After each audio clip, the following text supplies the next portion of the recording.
Schönen guten Abend, weltweit. Bonsoir à tous et à toutes. Guten Abend, Schwester Philippa. Abend, habe ich verstanden. Bevor ich jetzt kurz eine Einführung mache, wollte ich könnte jetzt viele entschuldigen, aber ich möchte mal zwei entschuldigen. Unser Weihbischof, der heute Abend eine Versammlung hat, unser Erzbischof, der glaube ich im Ausland ist. Und deshalb begrüßen wir unseren General. Ich weiß nicht, wo er ist, aber ich habe ihn gesehen.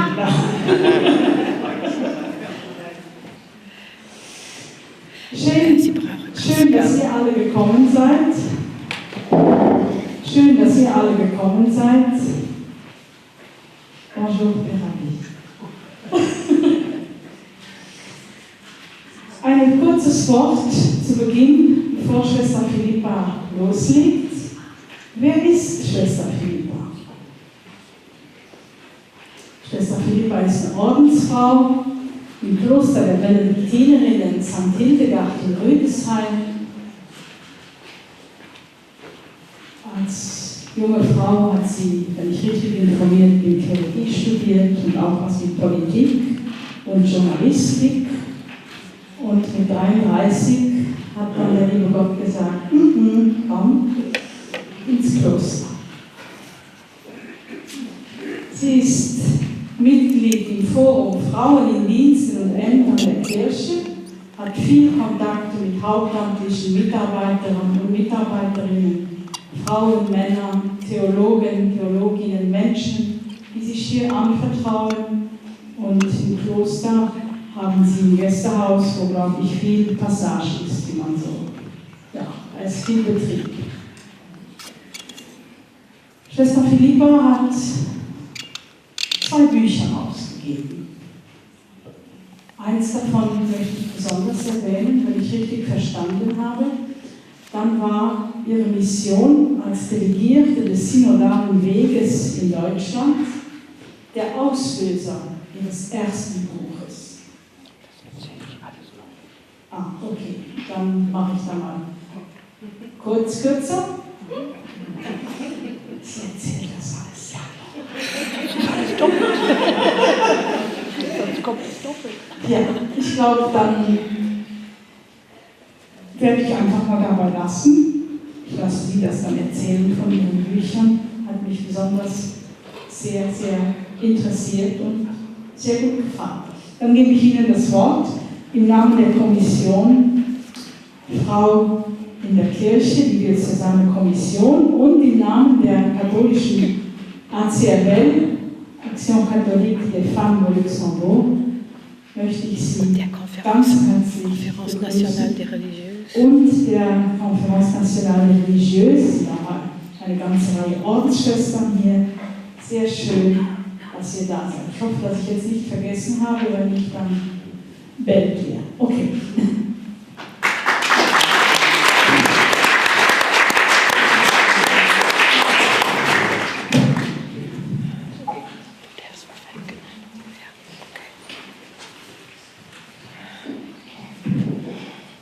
Ja, ganz herzlichen Dank für die Einladung, hier heute zu Ihnen zu kommen. Können Sie mich verstehen? Ja. Weil der eine Herr macht so, versteht mich nicht. Jetzt besser? Ja.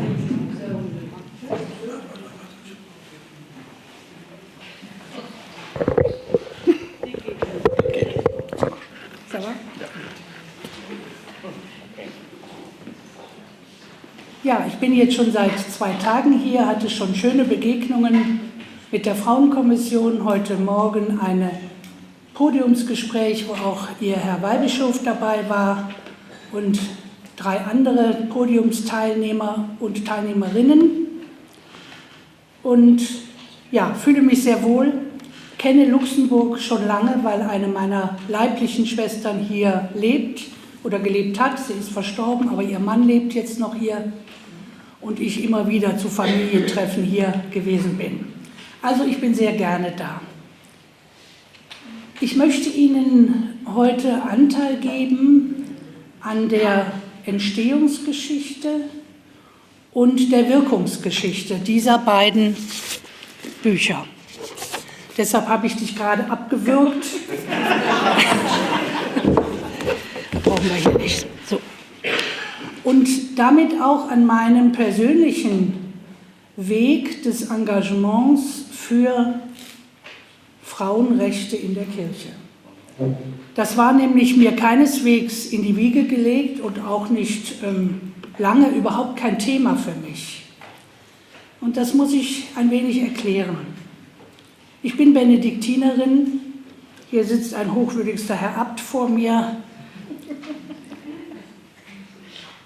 der das sehr gut weiß. Unsere benediktinischen Klöster sind sogenannte exempte Abteien. Das heißt unabhängige Abteien. Vom Bischof unabhängig, wir sind päpstlichen Rechts, aber wir sagen dann gerne salopp, Rom ist weit. Wir fühlen uns, oder nein, wir sind es. Wir sind unabhängig, wir können die Angelegenheiten unserer Gemeinschaft, die inneren Angelegenheiten, vollkommen selbstständig regeln.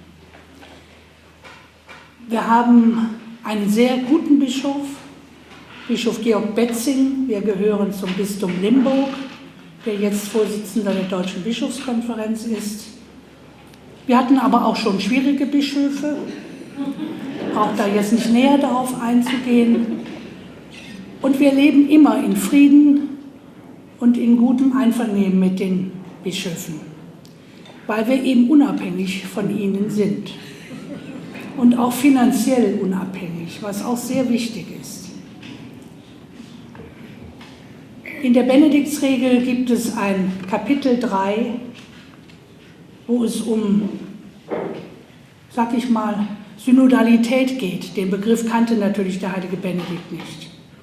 Es werden alle wichtigen Entscheidungen im Kloster gemeinsam gefällt. Und man soll besonders auf die Jungen hören, heißt es dort, weil Gott oft einem Jüngeren eingibt, was das Bessere ist. So wörtlich der heilige Benedikt. Wir haben also in gewisser Weise eine basisdemokratische Struktur. Das erlaubt uns auch eine innere Unabhängigkeit, die jetzt auch für mein Engagement in der Kirche von sehr wichtiger und entscheidender Bedeutung ist. Das Thema Frauen in der Kirche hat mich also eigentlich lange gar nicht berührt. Ich habe nie im Gemeindedienst gearbeitet. Ich war Lektorin und Journalistin, bevor ich ins Kloster ging. Da war das Miteinander der Geschlechter vollkommen selbstverständlich. Und ja, im Kloster dann das Miteinander der Mitschwestern. Ich sage, der einzige Mann im Kloster ist derjenige, der morgens die Eucharistiefeier hält.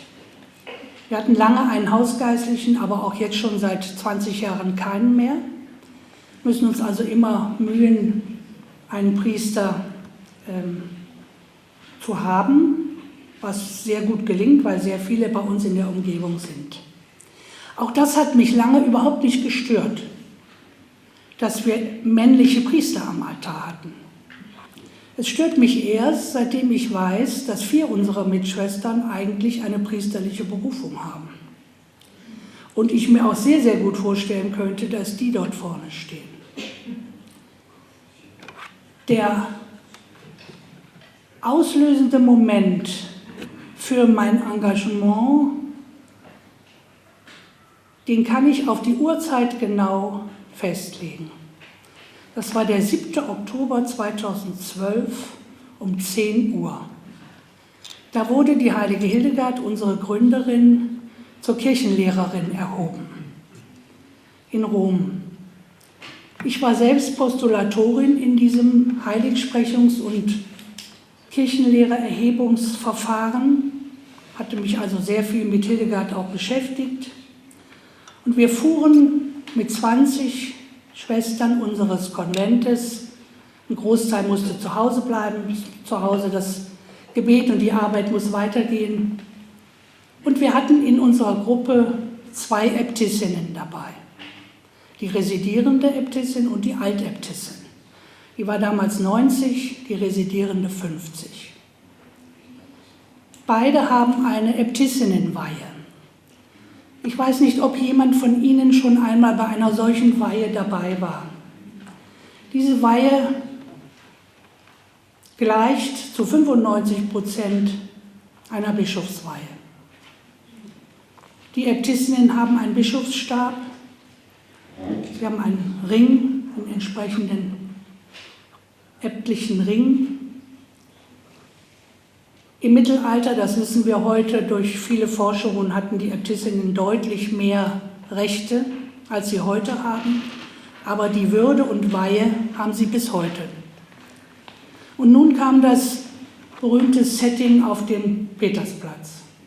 Sie kennen alle die heiligen Messen in Rom, der Papstaltar, rechts und links so ungefähr 30 Reihen Sitze und das Kirchenvolk auf dem Petersplatz.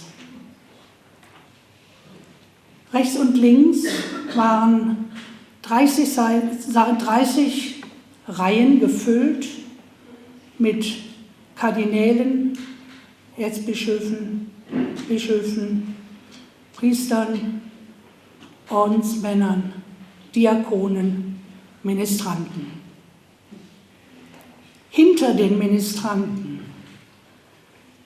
hatten die Zeremonienmeister die beiden Äbtissinnen, die 38. und 39. Nachfolgerin der heiligen Hildegard sind, platziert.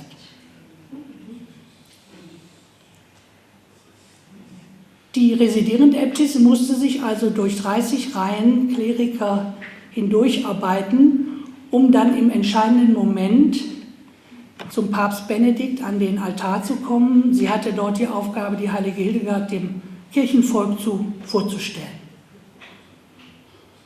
Mich hat das erschüttert. Ich habe das als ungeheure Missachtung und einen Mangel an Wertschätzung diesen beiden Äbtissinnen gegenüber empfunden. Wir Schwestern, das ist nicht das Problem, wir saßen unten im Volk, das war gar nicht das Thema.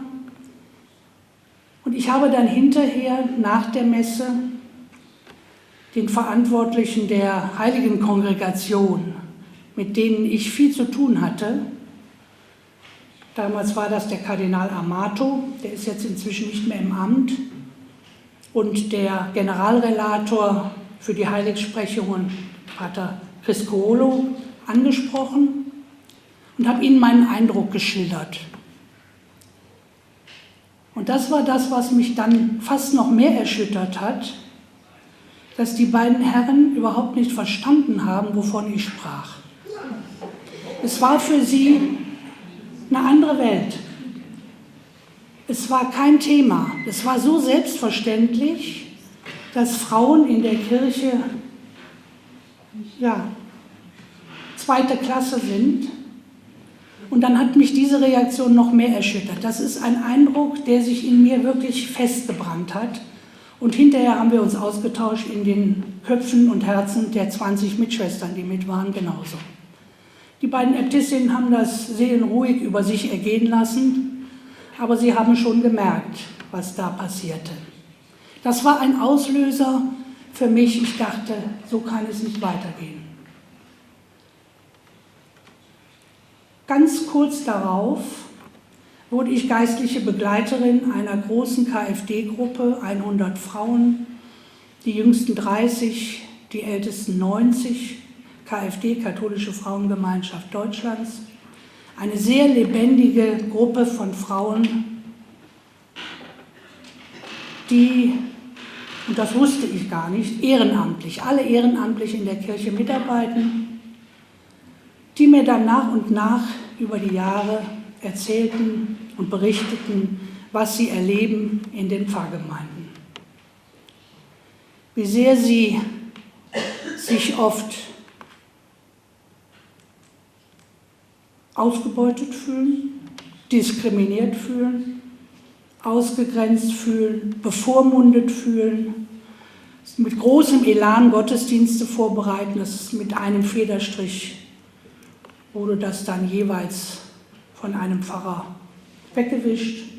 Also da ist sehr viel Herzblut vergossen worden und wird nach wie vor vergossen. Das war ein zweiter Mosaikstein für mein Engagement. Der dritte, das hast du schon erwähnt, wir haben ein Gästehaus, in das viele Frauen kommen. Auch Männer sind auch willkommen, aber es kommen effektiv deutlich mehr Frauen. Und viele davon sind in pastoralen Berufen hauptamtlich tätig. Pastoralreferentinnen und Gemeindereferentinnen. Ich habe im Laufe meines Klosterlebens noch ein Psychologiestudium absolvieren sollen, dürfen, müssen, wie das im Kloster so ist. Und zwar deshalb, um Menschen in Konfliktsituationen gut helfen zu können, in Krisensituationen. Und ich wurde dann immer zu denjenigen geschickt, die gerade im Moment in einer besonders schweren persönlichen Krise stecken. 90% der Krisen hing zusammen mit der Tätigkeit in den Bistümern, im Bistum, in den Dekanaten, in den Pfarreien. Auch da wieder die Erfahrung, die eigenen Charismen nicht einbringen zu können. Am Ende immer die Entscheidung des Pfarrers, des Vorgesetzten, viele Machtkämpfe, Auseinandersetzungen, für viele purer Stress, obwohl sie alle mit ganz großem Engagement und innerer Leidenschaft Seelsorgerinnen sind. Das war der dritte Auslöser für mein Engagement. Und dann kam, womit ich gar nicht gerechnet hatte, die Berufung in den synodalen Weg. Der synodale Weg in Deutschland ist eine Versammlung von 230 Personen, 70 Bischöfe, also alle deutschen Bischöfe und Weihbischöfe, Vertreter der Laienorganisationen, der Verbände und eben auch 12 Vertreter und Vertreterinnen der Orden. Und da wurde darauf geachtet, dass möglichst das ganze Spektrum der Orden abgedeckt ist. Ich bin da also sozusagen berufen worden für die benediktinische zisterziensische Ordenstradition. Ich bin da relativ naiv hineingegangen zunächst mal. Ich dachte, ich will vor allem hören, mich nicht so viel einmischen. Dann wurden am ersten Tag Wahlen veranstaltet und es wurden die vier Foren des synodalen Wegs gewählt. Wir haben dort 4 Themenbereiche, jeder, der sich etwas informiert, weiß das, ich sage es aber trotzdem, vielleicht wissen es nicht alle. Der Ursprung dieses synodalen Wegs sind die Missbrauchsstudien, die bei uns jetzt inzwischen doch schon eine recht große Zahl erreicht haben. Die erste große 2018, die Unbeschreibliches ans Tageslicht gebracht hat und die auch ein großes Kapitel enthielt über die sogenannten systemischen Ursachen des Missbrauchs. Und unter diesen systemischen Ursachen, also systembedingten Ursachen, wurden 4 Teilbereiche herausgefiltert. Das erste ist das Thema Macht- und Gewaltenteilung in der Kirche, mangelnde Partizipation und Teilhabe aller Gläubigen. Das zweite, der Themenbereich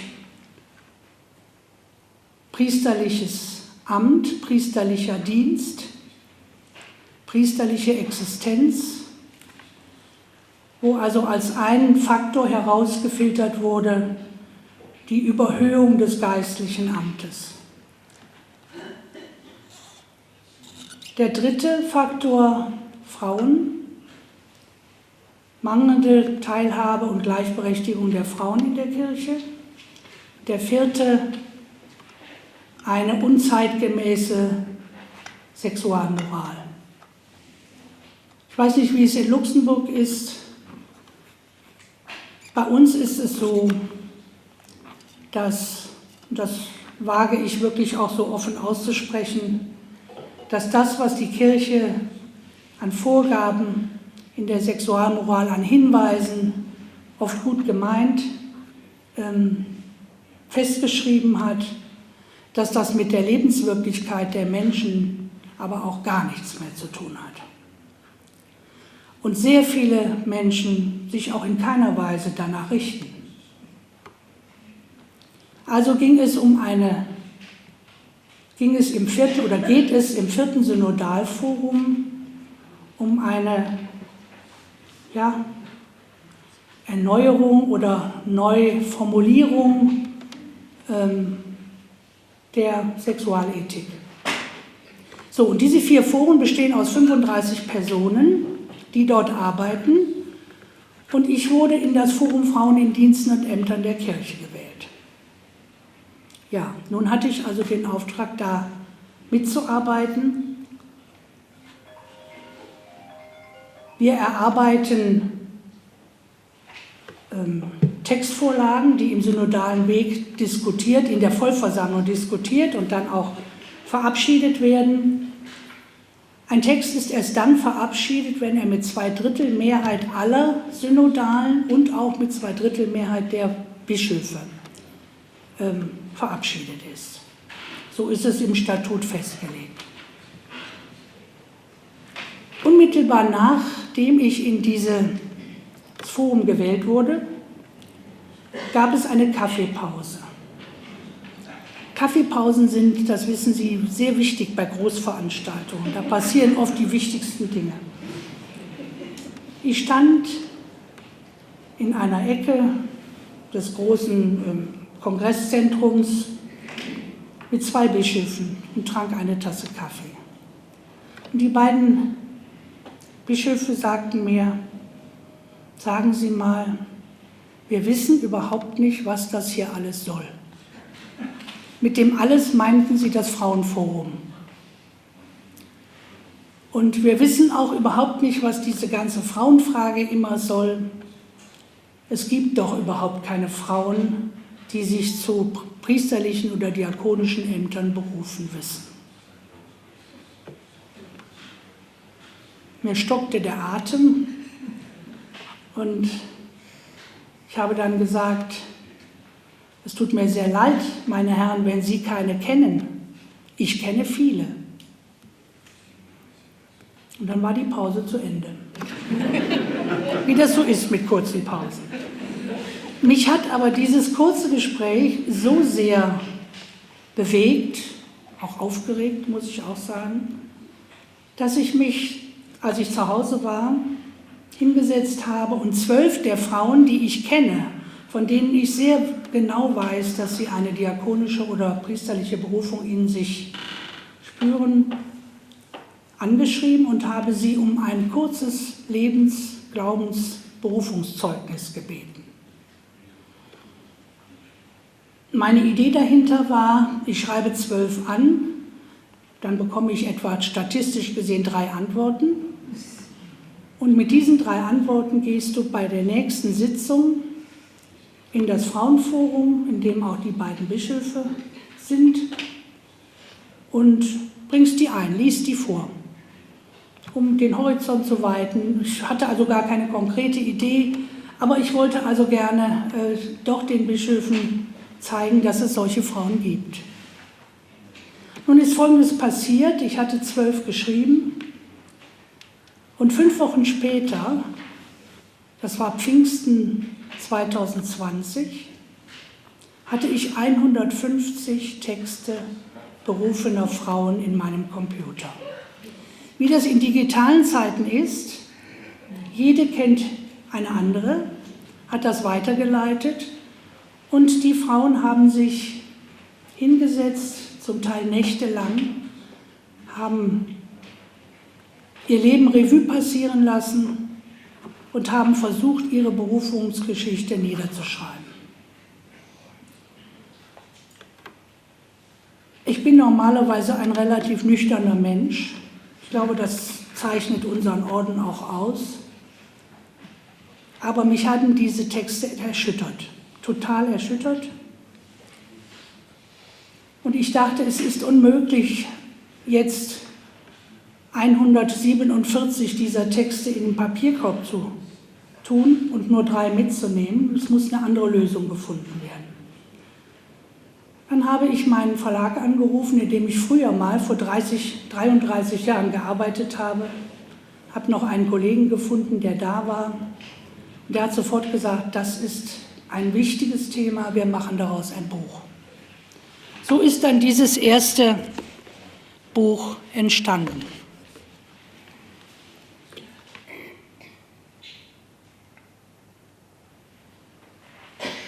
Ich würde gerne ein paar Grundlinien der Zeugnisse der Frauen Ihnen versuchen nahezubringen. Zuvor muss ich noch sagen, es sind Frauen zwischen 20 und 94 Jahren, also 4 Generationen aus allen, das hat sich so ergeben, aus allen deutschen Diözesen. Es sind 26 Frauen von 150, die nicht gewagt haben, ihren Namen unter den Text zu schreiben. Aus guten Gründen, wie ich dann später erfahren habe. Erst war ich etwas skeptisch, aber ich kenne sie inzwischen alle. Alle 26 arbeiten in kirchlichen Diensten, die meisten in Ordinariaten der 27 deutschen Bistümer. Hatten Angst vor Ausgrenzung, vor Mobbing, vor Abmahnung, alles das ganze Spektrum, was man kennt, und haben also anonym geschrieben. Die anderen haben ihren Namen darunter geschrieben. Der gemeinsame Nenner dieser 150 Texte ist, dass es Leidensgeschichten sind. Die Frauen leiden daran, dass ihre Charismen, ihre Begabungen, ihre Kompetenzen nicht oder viel zu wenig geachtet werden, dass sie auch in den Gemeinden ausgegrenzt werden, dass sie nicht das leben können, von dem sie überzeugt sind, dass Gott es so will. Der Titel des Buches ist durchaus bewusst provokativ, weil Gott es so will. Normalerweise weiß niemand, was Gott will. Oder wir können nicht sagen, was der Wille Gottes ist. Aber jede einzelne dieser Frauen wusste zu einem ganz bestimmten Zeitpunkt, dass das, was sie selbst als Ruf wahrgenommen hat, für sie in diesem Moment Gottes Wille ist. Und das wiederum kann ich nachvollziehen, weil es mir genauso ging. Ich kann Ihnen auch heute genau Tag, Ort, Stunde sagen, an dem ich wusste, du musst diesen Weg ins Kloster gehen, das will Gott jetzt von dir. Und du kannst dich nicht länger gegen den Willen Gottes auflehnen. Das habe ich lange genug getan. Insofern, weil Gott es so will.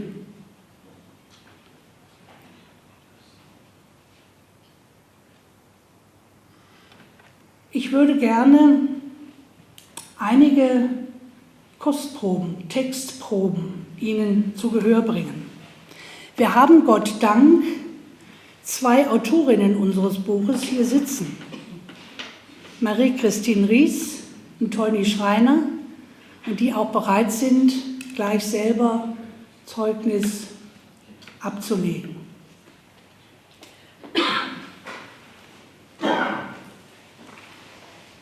Einige kurze Textauszüge.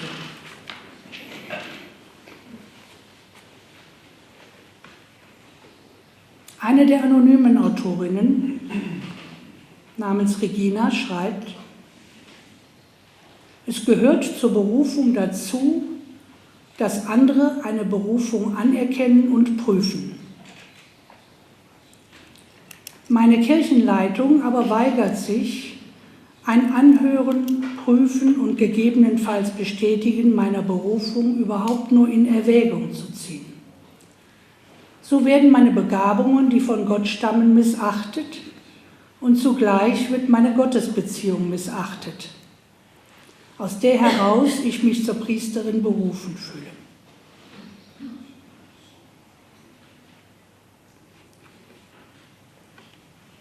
Ulrike Böhmer, Religionspädagogin.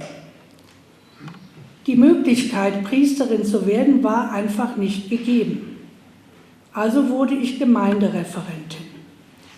Mir wurde aber im Laufe der Jahre immer klarer, dass ich im Grunde meines Herzens eine andere Berufung habe, nämlich die zur Priesterin. Ich möchte Menschen inspirieren, begleiten, ihnen die Weite des Himmels öffnen, von der befreienden Kraft des Glaubens erzählen, die Bibel nahebringen, Gottesdienste feiern, solidarisch, diakonisch leben und handeln. Ist das priesterlich? Ich glaube schon.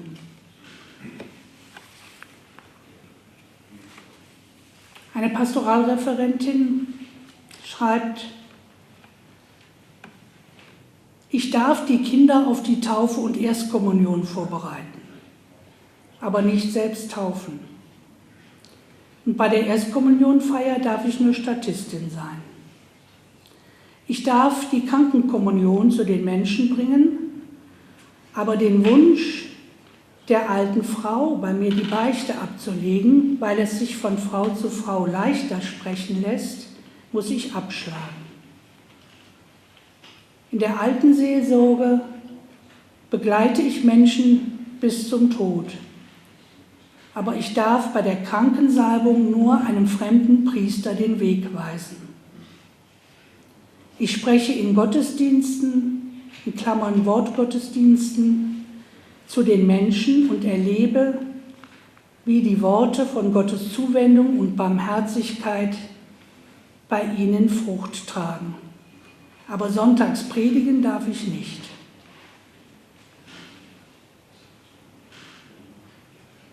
Eine andere Pastoralreferentin: Die Wirkung der derzeitigen Diskriminierung von Frauen in der Kirche auf Mädchen und junge Frauen ist fatal. Sie fühlen sich persönlich verletzt und nicht ernst genommen. Das bewegt mich wiederum selbst sehr und macht mir deutlich, wie viele Verletzungen ich selbst übergehe, um weiter mit Freude in der Kirche arbeiten zu können. Ich habe, Gott Dank, einen Pfarrer, der mich sehr schätzt und meine Arbeit. Es bleibt aber die ungeheure Abhängigkeit von ihm, die ich zu Beginn der zweiten Lebenshälfte nun viel deutlicher spüre als früher. Und dazu immer die Angst, dass irgendwann ein junger Priester nachfolgt, der alles über den Haufen wirft, was ich jetzt bereits kann. Für mich ist das Hauptgefühl mittlerweile nicht mehr Traurigkeit über Unmögliches, sondern Ärger und Wut über die Diskriminierung der Frauen im Namen Gottes.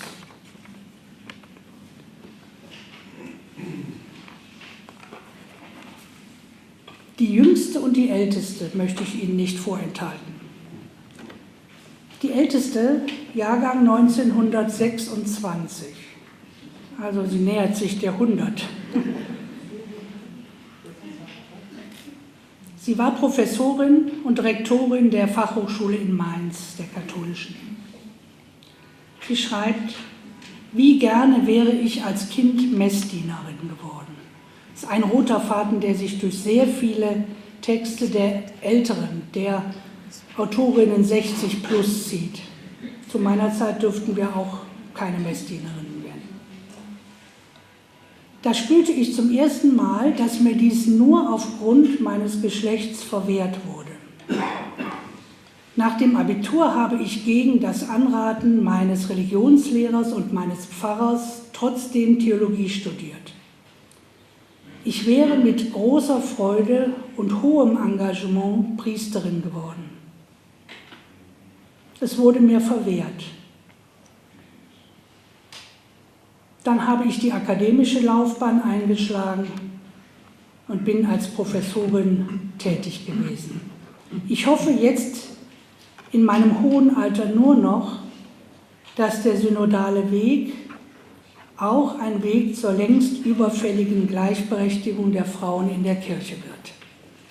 Soweit die Frau Professorin Willig. Und nun unsere Jüngste, 20, Antonia, geboren 2002. Wenn ich in die Augen älterer Frauen und auch Männer sehe, wie sie langsam in ihrem Einsatz für eine geschlechtergerechte Kirche resignieren, dann versichere ich ihnen oft, dass ich dranbleibe und dort weitermache, wo sie bereits Vorarbeit geleistet haben. Aber dann kommen die Zweifel. Wie viel Ausdauer werde ich haben? Ich studiere Theologie in dem Wissen, damit, in Klammern zurzeit, Klammer zu, keine Priesterin werden zu können. Aber ich frage mich, wie ich damit umgehen werde. Es lässt so viele Fragen offen und raubt mir oft den Schlaf. Für meine Eltern ist es vollkommen unverständlich, dass ich nicht endlich evangelisch werde und das lebe, wonach ich mich so sehr sehne. Aber ich hänge an meiner Kirche. Sie bereitet mir große Schmerzen, aber sie liegt mir eben auch sehr am Herzen. Soweit die jüngste Antonia. Das gibt mir noch ein Stichwort. Von den 150 Frauen, die in diesem Buch schreiben, sind 145 nach wie vor in der Kirche aktiv. Nur 5 haben einen anderen Weg gewählt. 3 sind altkatholische Pastorinnen geworden, 2 evangelische Pfarrerinnen. Alle anderen haben, wie ich auch, ein unerschöpfliches Hoffnungspotenzial auf die Reformierbarkeit und Reformwilligkeit der Kirche. Wobei ich auch weiß aus sehr vielen Begegnungen mit vielen Frauen in den Gemeinden und Verbänden, dass viele die Hoffnung langsam verlieren, resignieren, neue Wege suchen. Eine längst verstorbene Mitschwester, ich habe es heute Morgen schon erzählt, von mir, hat vor dem Konzil, sie war auch frauenbewegt, das wusste ich gar nicht bis vor kurzem, Hunderte von Briefen an Konzilsväter verschiedenster Nationen geschrieben. Sie ist Theologin gewesen und Historikerin und hat sich sehr mit dem Diakoninnenamt in der frühen Kirche beschäftigt, hat da Ausarbeitungen gemacht, hat das übersetzen lassen, hat das den Konzilsvätern zukommen lassen. Sie hat auch wunderbare Briefe, die jetzt im Archiv bei uns liegen, bekommen, meist sehr kurz. Es stand immer dort drin, haben Sie Geduld. Wir müssen zunächst einmal das Diakonenamt für die Männer durchbekommen. Das war offenbar auch gar nicht so leicht, schon beim Konzil nicht. Und die Frauen müssen warten. Also Geduld, Geduld, Geduld. Das Ganze ist jetzt fast 60 Jahre her. Und für viele ist das Geduldspotenzial so langsam erschöpft. Bevor ich über die Wirkungsgeschichte dieses Buches, was sich unmittelbar niedergeschlagen hat, auch in unserem synodalen Weg, berichte, möchte ich jetzt die beiden, Marie-Christine und Toni, bitten, ihr Zeugnis hier abzulegen. Vielen Dank.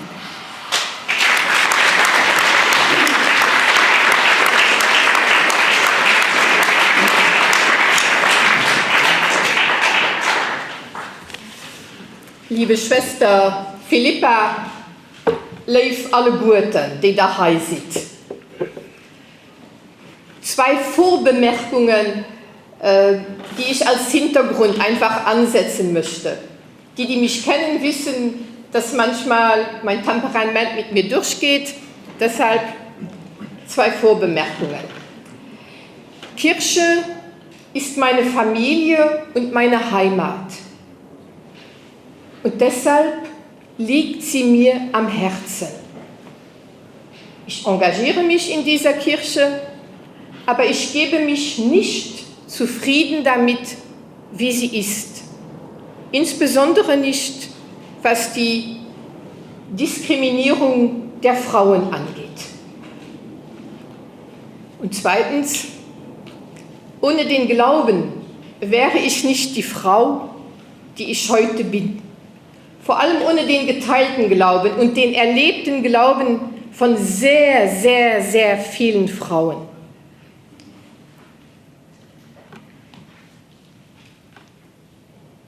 Ich bete nicht mehr für Priesterberufe. Ich bete, dass die Kirche die Priesterberufungen anerkennt, die da sind. So die Aussage eines Priesters Anfang der 90er Jahre in seiner Predigt. Damit war für Gespräch beim Apéro gesorgt. Beten, argumentieren, kämpfen, leiden, leidenschaftlich auch, dass die Kirche doch endlich die Berufungen, ob zum Amtspriestertum oder zum Diakonat, zur Diakonin, doch anerkennt. Die Berufungen, die Gott in die Herzen der Menschen, der Frauen und Männer hineingelegt hat. Ja, das tue ich.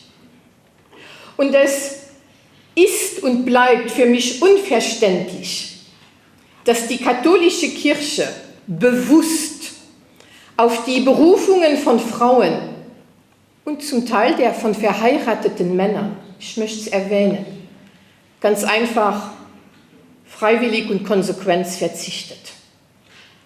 Und das Argument, die Kirche kann und darf das doch nicht. Die Tradition und die Theologie erlauben das nicht. Das nehme ich nicht mehr hin. Es gibt genug theologische Forschungen und Publikationen, die genau das Gegenteil belegen.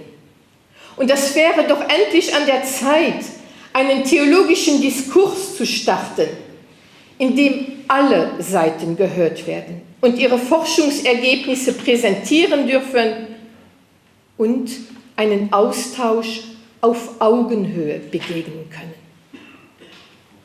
Und das Argument, es gibt ein Schisma innerhalb der Kirche, wenn Frauen geweiht werden, das überzeugt mich auch nicht. Das Schisma ist doch längst da, aber nicht dort, wo die römischen Herren und manche Bischöfe es vermuten. Viele gläubige Frauen und Männer sind doch längst innerlich oder öffentlich abgewandert. Sie tragen diese Form der Kirche nicht mehr mit.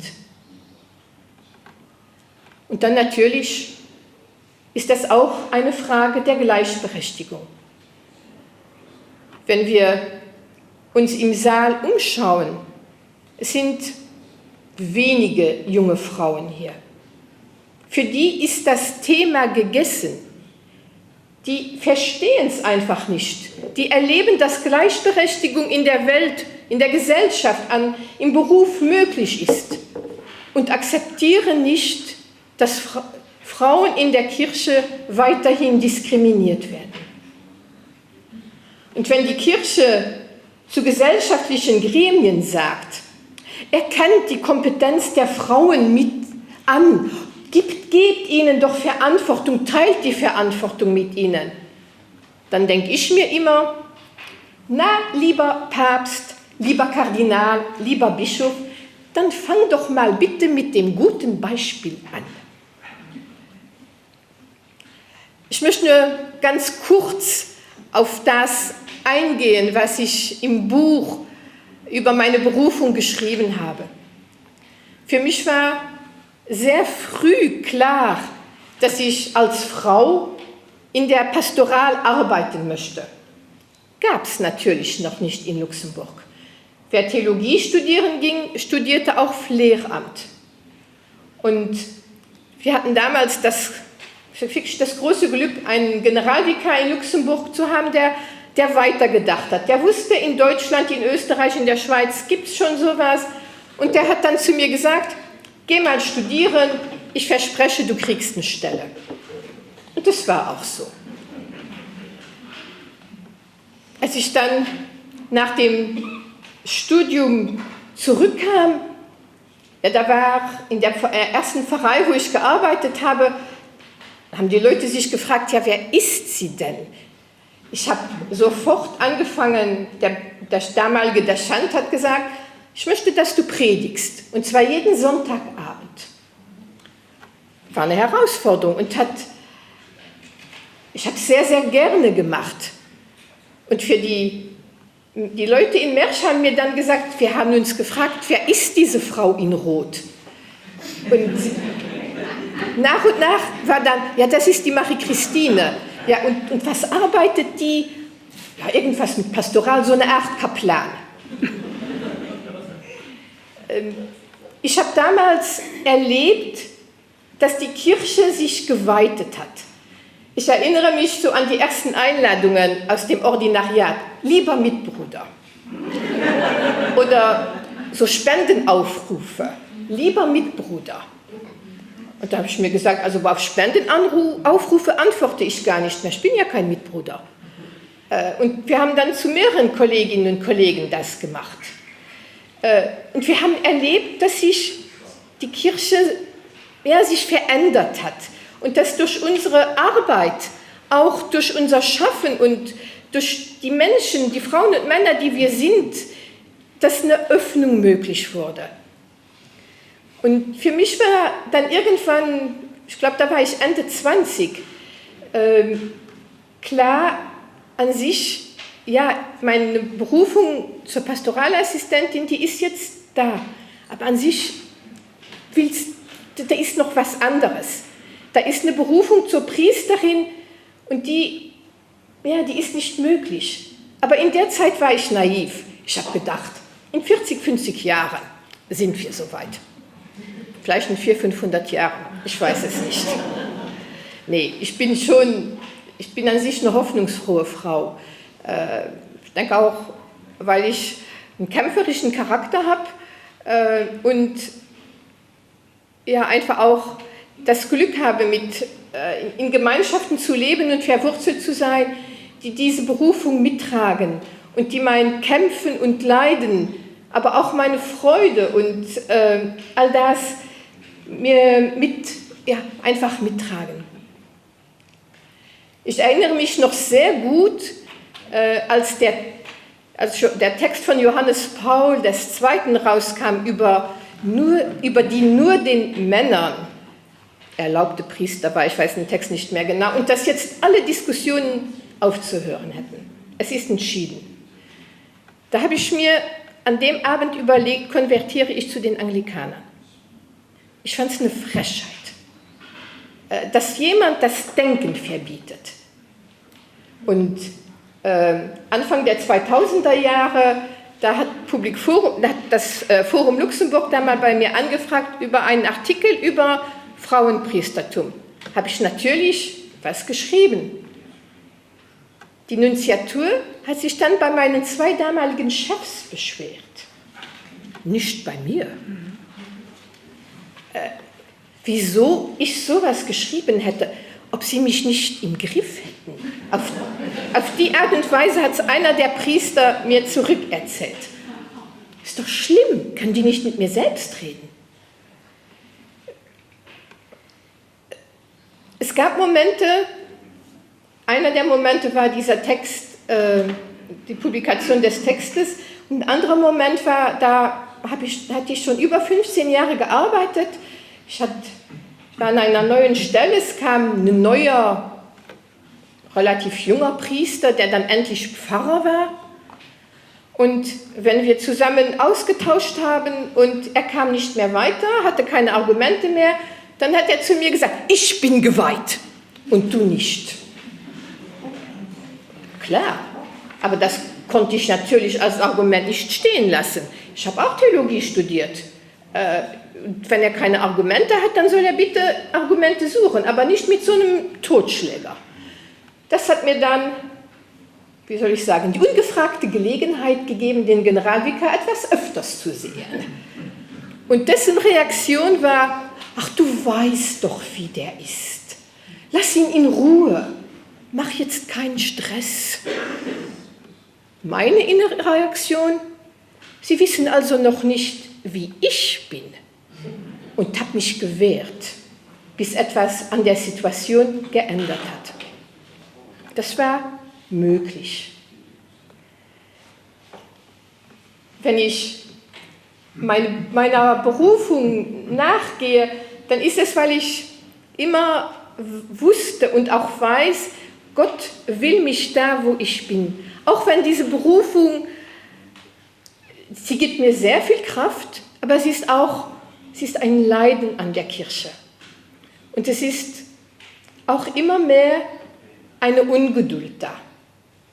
Also auf das Argument, das ist jetzt schon 2000 Jahre so, kann ich nur antworten, auch eine Ungerechtigkeit von 2000 Jahren muss nicht noch 1000 Jahre weiter dauern. Die Geduld ist vorbei, mein Vokabular und meine Aussagen sind präziser und deutlicher geworden.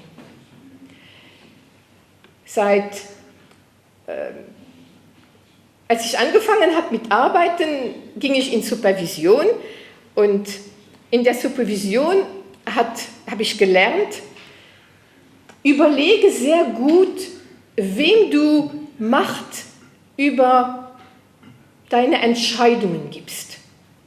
Ich habe daraus gelernt, dass ich nicht für alles um Erlaubnis frage. Sehr oft wird es dann ein Nein geben. Das wollte ich mir nicht holen gehen. Also habe ich erst mal gemacht. Und diese Haltung hat mir eine Freiheit in der Kirche gegeben, mit der ich auch andere Frauen auf das Thema ansprechen konnte und mit Frauen einen Weg gehen konnte. Und das ist für mich eine der schönsten Erfahrungen. Seit jetzt fast 10 Jahren arbeite ich nicht mehr in der Pfarrei. Ich bin im Bereich Diakonie tätig, vor allem das Projekt Rejang Hand, das Flüchtlingsprojekt, ist mir sehr, sehr stark ans Herz gewachsen. Ich habe keine Alltagsauseinandersetzungen mit Priestern, die mir sagen sollen, wie ich meine Arbeit tun soll. Wenn ich es jetzt überspitzt sage, sage ich, Diakonie ist nicht so das Feld, wo Rivalität, wo man gesehen wird. Da ist Arbeit. Das ist alltägliche Arbeit. Ich gebe auch, und ich habe da Menschen entdeckt, mit denen ich wieder einen Weg gehen kann. Ich bin seit 2011 Mitglied des Bischofsrats, freut mich heute auch immer noch über das Vertrauen unseres Kardinals Bischof Jean-Claude und hat mir gesagt, wenn ich diese Ernennung habe, dann bin ich auch da, um mich für Frauen und andere Menschen einzusetzen. Und ich versuche, dem auch treu zu bleiben. Ja, in all den Jahren, ich bin des Kämpfens müde geworden. Und wenn ich müde bin, werde ich eher negativ statt hoffnungsfroh und manchmal auch schon sehr wütend. Und das will ich nicht. Ich bleibe in der Kirche. Das ist für mich klar. Es gibt den Gesang aus Thésée. Herr, wohin sollen wir gehen? Du hast Worte ewigen Lebens. Das, was Petrus Jesus geantwortet hat. Er hat Worte ewigen Lebens. Und sein Wunsch ist, dass Menschen Leben in Fülle haben. Und dazu möchte ich beitragen. Und dass das in einer Kirche geschieht, die den Menschen, Frauen und Männern die Möglichkeit gibt, ihre Berufung zu leben, dafür setze ich mich ein. Und das Zweite ist, ja, ich bleibe, aber nicht als bequemes Schaf.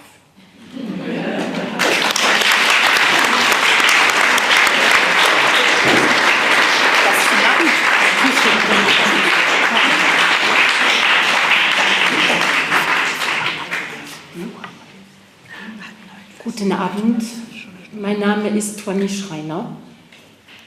Ich unterrichte das Fach Leben und Gesellschaft, Vie et Société, in die Kirchengymnasium und war vor der Abschaffung des Religionsunterrichtes Religionslehrerin. Meinen Schülern sage ich immer, ich bin recycelt worden. Studiert habe ich Religionswissenschaften in Louvain-la-Neuve. Aufgewachsen bin ich mit 2 Brüdern und meine Eltern legten Wert darauf, dass jeder Einblick in die Männer- und Frauenwelt bekam. Es war nie so, dass ich, weil ich ein Mädchen war, das oder das nicht machen durfte. So zum Beispiel habe ich von meinem Vater gelernt, wie man eine Lampe anschließt, wie man mit der Bohrmaschine umgeht und auch noch, wie man etwas anstreicht. Dinge, die meine Brüder nicht so gut konnten. Mein erster ernüchternder Kontakt mit der Institution Kirche war in der Grundschule. Ich war 10. Ich sprach beim Pfarrer vor, weil ich den Wunsch hatte, Messdienerin zu werden. Und ich weiß heute noch, wie er mich auf der Eingangstreppe zu seinem Haus stehen ließ, mit der lapidaren Antwort, er hätte genügend Jungs, er brauchte keine Mädchen. Klare, kalte Absage. Aber ich bin dankbar, dass es in meinem Leben nicht bei dieser einen doch verletzlichen Begegnung blieb, sondern dass es immer wieder wohlwollende Begegnungen mit Priestern gab, die mich als Frau in meiner Berufung für und in der Kirche mit meinen Kompetenzen und unterschiedlichen Talenten wahrgenommen haben. So bin ich heute in einer Pfarrei eingebunden, wo der Priester Eigeninitiative fördert und uns Männern und Frauen in ihren unterschiedlichen Begabungen und Möglichkeiten unterstützt. Hierzu ein Beispiel. Es war vor rund 6 Wochen, Sonntagmorgen, Eucharistiefeier 9:30 Uhr. Der Pfarrer ruft mich an, 7:30 Uhr, und sagt, er sei leider Corona-positiv. Kein Problem, sage ich, das machen wir. Mit wir dachte ich an eine Gruppe von Männern und Frauen, mehrheitlich Frauen, die sich mit viel Energie in die Liturgie einbringen. Ein Wortgottesdienst, das hatten wir schon ein paar Mal auch kurzfristig organisiert. Aber halt, da war noch was. Ah ja, die Taufe, die anschließend an den Gottesdienst stattfinden sollte. Und ich frage, und die Taufe? Wenn es ein Notfall ist, dann sieht das kanonische Recht doch vor, dass wir taufen dürfen, auch wir Laien. Die Antwort kam rasch. Ja, es ist ein Notfall. Aber ich selbst zögerte und bat darum, dass der Pfarrer versucht, einen Mitbruder zu finden, der noch am Vormittag Zeit hatte. Ich hole dann die Vorbereitungsblätter, auch die Hefte für die Taufe beim Pfarrer ab und erfahre, dass er einen Mitbruder gefunden hat, der nach dem Wort des Gottesdienstes zu uns stoßen wird. Alles läuft gut, der Wortgottesdienst und auch die anschließende Taufe, die ich aus dem Hintergrund mitgemanagt habe. aber bei mir und den anderen bleibt ein fahler Nachgeschmack. Wieso einen Fremden in die Gemeinschaft bitten, wo wir doch da sind als Gemeinschaft, um den kleinen Emil in unsere christliche Gemeinschaft aufzunehmen? Was wird es ein nächstes Mal sein, wenn sich kein priesterlicher Ersatz findet? Schicken wir dann die Familie nach Hause? Was ist mit ihrem Fest? Das kann es doch nicht sein. Ich fühle immer mehr, dass es ungerecht ist, dass ich als Frau zurück in die zweite Reihe verwiesen werde, nur weil ich eine Frau bin. Ich fühle mich ganz klar diskriminiert. Ich, die in meinem Beruf Leiterin von meinem Fachbereich bin, alltäglich gefordert in meinen Begegnungen mit den Jugendlichen. Und nun soll ich einfach nicht kompetent genug sein? Das darf nicht sein. Ein letztes Beispiel, das ich von einer Freundin ausgeborgt habe und auch auf einer wahren Begebenheit beruht. Ein neuer Pfarrer wird in die christliche Gemeinschaft vor Ort berufen. Eine der ersten Amtshandlungen: er schafft Wortgottesdienste ab. Er sei ja jetzt da und da könne man auf Wortgottesdienste verzichten. Meine Freundin, langjährig engagiert in der Pfarrei, bietet ihre Mithilfe an und bekommt als Antwort, dass ihre Dienste nicht benötigt werden und er keine Verwendung für sie habe, weil er sie in diesem Dienst nicht sehen würde. Wie verletzend. Heute, aktuell ist es so, dass der Priester krankheitshalber ausgefallen ist und auch der zugeordnete Priester krank wurde. Jetzt müssen andere Priester eingeflogen werden, den Dienst übernehmen. Wie hilfreich wäre es gewesen, wenn die Christen aus dieser Pfarrei den Wortgottesdienst weiter gepflegt hätten, neue Verantwortliche herangebildet hätten. Dies hätte ihnen die Möglichkeit gegeben, sich heute als Gemeinschaft um das Wort Gottes zu versammeln und zu begegnen und sich somit auch weiterhin als Gemeinschaft mit Gott auf dem Weg zu erleben.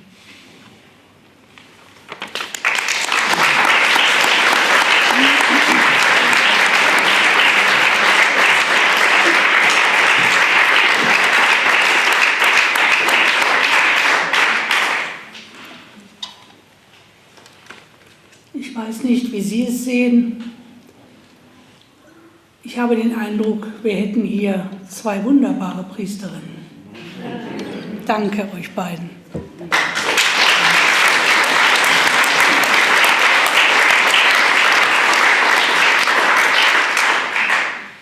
Ich möchte jetzt etwas über die Wirkungsgeschichte dieses Buches berichten. Natürlich konnte ich es mir nicht verkneifen, den beiden Bischöfen, mit denen ich Kaffee getrunken hatte, die ersten Freiexemplare zu schicken. Mit einer freundlichen Karte. Sie würden sich bestimmt daran erinnern. Die Reaktion der beiden war sehr typisch und bildet auch das Spektrum ab, mit dem wir es jetzt heute, zumindest bei uns, zu tun haben. Der erste der beiden Bischöfe schrieb mir nach 3 Tagen. Er konnte also das Buch meines Erachtens unmöglich gelesen, vielleicht mal darin geblättert haben. Hat einen sehr freundlichen Brief geschrieben, auf wunderschönem Briefpapier. Und der Inhalt dieser wenigen Zeilen war freundlich, aber vollkommen nichtssagend. Zum Inhalt der Fragestellung nichts. Der andere meldete sich erst nach 6 Wochen. Abends um 9 ging das Telefon, was ungewöhnlich im Kloster ist. Und der Bischof rief mich an. Wir haben dann über eine Stunde telefoniert. Und er hat mir erzählt, er hat das Buch von der ersten bis zur letzten Zeile gelesen. Er war, wie er sagt, zutiefst erschüttert. Aber das Wichtigere, er hat gesagt, ich habe mein Denken über die Frage Frauen in der Kirche, Frauenweihe um 180 Grad verändert durch die Lektüre dieses Buches. Das war natürlich für mich eine wunderbare Erfahrung, weil es natürlich zwei Ziele gab mit diesem Buch. Das eine Ziel war, die Frauen aus der Isolation herauszuholen, das Thema aus der Tabuzone zu holen. Viele dieser Frauen, die ich inzwischen alle kenne, haben Jahre und Jahrzehnte über ihre Berufung nicht gesprochen. Viele glaubten bis voriges Jahr, als das Buch kam, sie seien die Einzigen.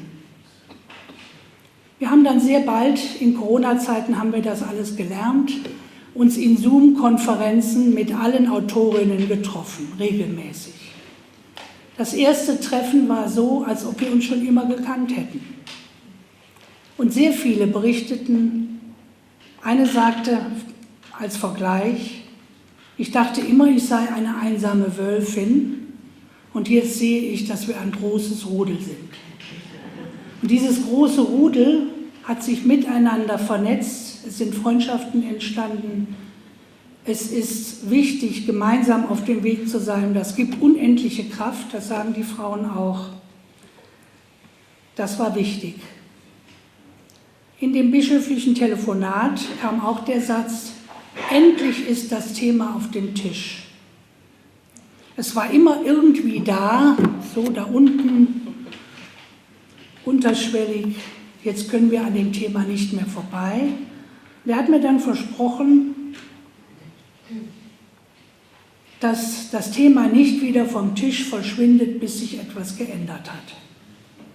Ich habe das zunächst nicht so ernst genommen. Ich dachte, naja, freundliche Worte.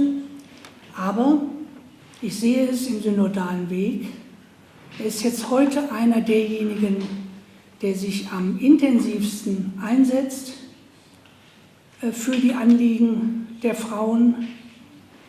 Er ist einer derjenigen, der in seiner Diözese schon sehr viel angestoßen hat und da vorbildlich vorangeht. Das heißt, das Buch hat Bewusstsein verändert. Das war mein zweites Ziel. Ich wollte den Frauen eine Stimme geben, aber vor allem auch das Bewusstsein der Männer, der Kirchenmänner verändern. Und heute, denke ich, darf ich sagen, es hat vieles verändert. Der Bischof Betzing hat mich schon sehr bald nach Erscheinen des Buches gebeten, das im synodalen Weg auch vorzustellen. Das habe ich gemacht im vorigen Jahr, im September, in der Herbstvollversammlung. Nein, stimmt nicht, in der Frühjahrsversammlung bereits im März. Und ich muss Ihnen sagen, ich habe dort Texte zitiert, wie eben, ähnliche, zum Teil identische. Und es ist mir noch nie passiert, dass ich so viele Kleriker, Bischöfe wie auch Priester, die ja viele im synodalen Weg sind, mit Tränen in den Augen habe zuhören, sehen. Das hat mich wirklich bewegt. Also das heißt, die Zeugnisse der Frauen haben die Herzen zum Schwingen gebracht. Und das finde ich unglaublich wichtig. Inzwischen habe ich etwa noch 350 Texte bekommen. Nach Erscheinen des Buches haben sich unglaublich viele Frauen gemeldet, per Mail, per Telefon, per Brief, auf allen möglichen Kanälen und haben gesagt, ja, das ist ja genau meine Geschichte. Mir ist es so und so gegangen und könnten Sie nicht noch ein zweites Buch machen, noch ein drittes?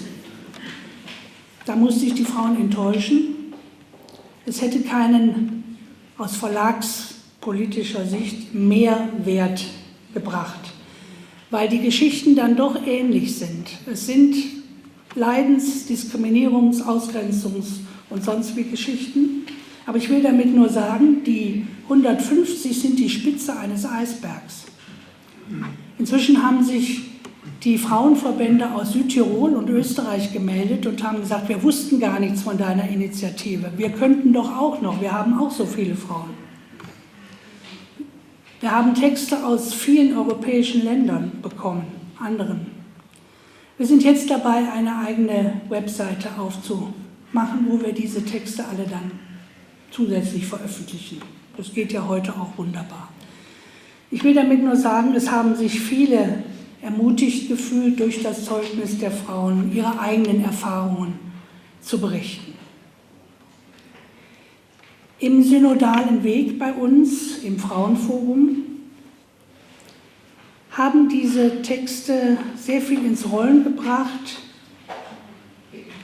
was Einzelinitiativen für Veränderungen, Reformen in der Kirche angeht.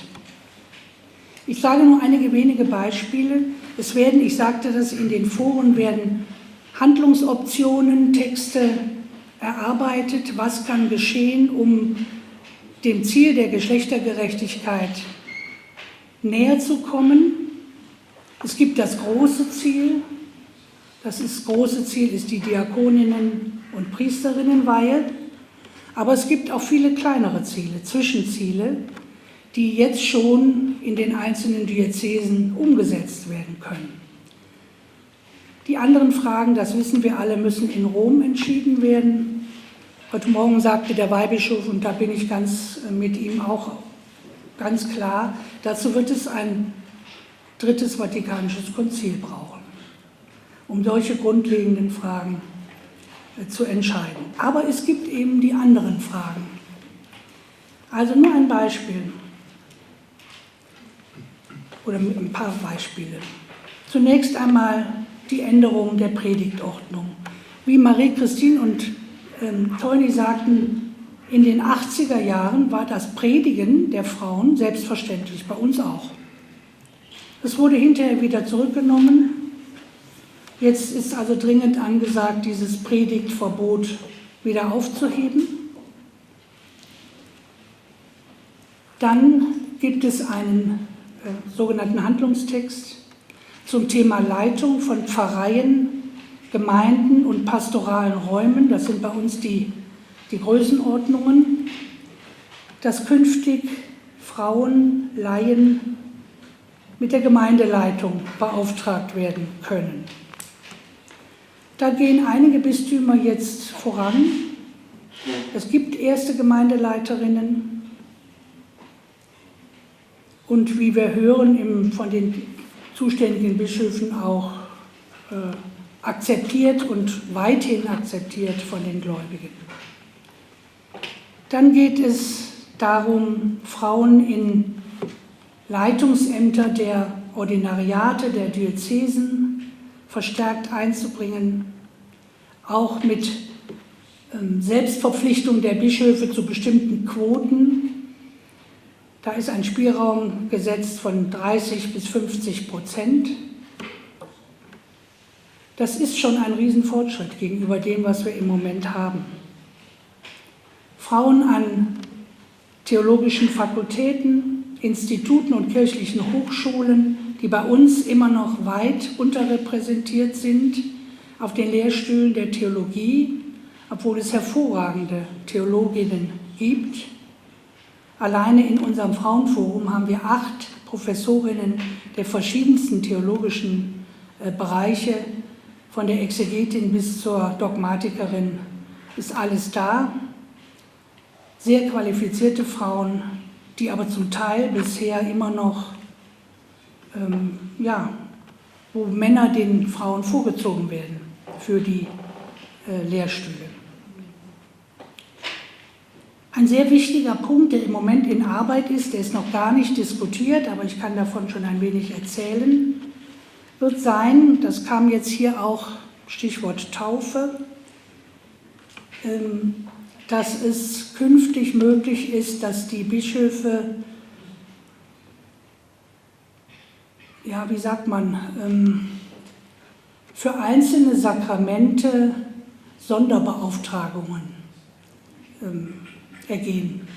Der Bischof von Essen hat angefangen, obwohl der Text noch gar nicht öffentlich ist, aber er hat jetzt schon einen Punkt gesetzt oder schon einen Aufschlag gemacht. Er hat vor 6, 8 Wochen, 2 Monate ungefähr wird es her sein, 17 Frauen und Männer, Laien, die Tauferlaubnis gegeben, die also jetzt ganz offiziell die Taufe spenden. Ich denke, das ist ein wichtiger Schritt und wir werden einen Text einbringen in die Synode, dass dies doch bitte auch in anderen Bistümern Frucht tragen soll. Der Bischof von Rottenburg-Stuttgart hat angekündigt, er will jetzt nachziehen. Also da bewegt sich einiges. Ein großes Desiderat ist die Krankenseelsorge. Ich war jahrelang selber Krankenhausseelsorgerin, kenne dieses Problem aus eigener Erfahrung, dass wir die Menschen begleiten, in der Krankheit, auch im Sterben, und dann für die Krankensalbung einen fremden Priester holen sollen, müssen. Inzwischen ist es so, das berichten mir meine Nachfolgerinnen, dass die Leute, die Menschen das gar nicht mehr wollen. Sie möchten die Krankensalbung von derjenigen, die sie begleitet, oder demjenigen. Es gibt ja auch Krankenhausseelsorger, Laien. Wir behelfen uns im Moment damit, dass dann Krankensegnungsfeiern gemacht werden. Segnen darf jede Christin und jeder Christ. Aber schöner wäre es natürlich im Auftrag der Kirche, die Salbung spenden zu können. Dasselbe gilt für das Bußsakrament. Davon können wir in unseren Klöstern ein leidvolles Lied singen.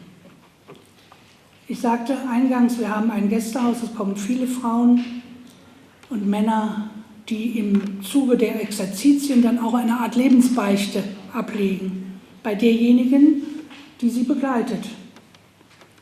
Und dann um die Absolution bitten, eigentlich völlig normal.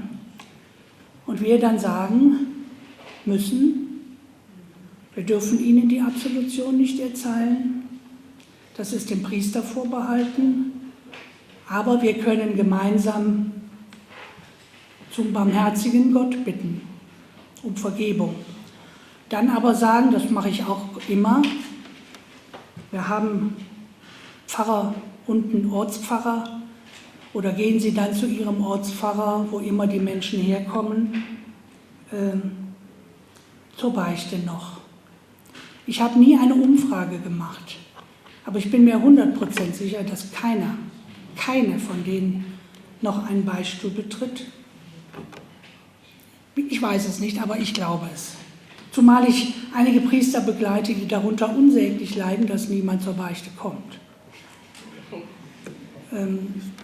Ja, also auch da wünschen sich viele Ordensleute, vor allem Ordensfrauen, dass es die Möglichkeit gibt,